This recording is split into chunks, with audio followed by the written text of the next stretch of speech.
इदारा फ़खर न्यूज़ के chairman Mohammad Ali Malik Saudi अरब पहुँच गए। उनकी जद्दा आमद पर फ़खर न्यूज़ के तमाम स्टाफ और सहाफ़ती नुमाइंदगान की तरफ से उन्हें खुशामदीद भी कहा जाता है। ब्यूरो चीफ एजाज अहमद ताहिर अवान से अवामी प्रेस क्लब ज़िला चकवाल के सरपरस्त आला सीनियर सहाफ़ी कॉलम निगार और चैनल फ़खर न्यूज़ के CEO मलिक नसीर अहमद के साहिबजादे चेयरमैन फ़खर न्यूज़ मोहम्मद अली मलिक शहर चकवाल से गुज़िश्ता रोज़ जद्दा सऊदी अरब पहुँच गए। जद्दा एयरपोर्ट पर मलिक नसीर अहमद ने अपनी फैमिली के साथ उन्हें रिसीव किया।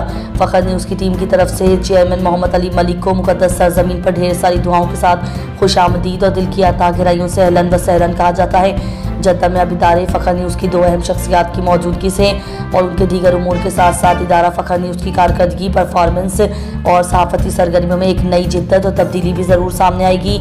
अल्लाह पाक से ये भी दुआ है कि फ़खर न्यूज़ को दिन दुगनी रात चुगनी तरक्की व कामरानी नसीब फरमाए। आमीन सुम्मा आमीन।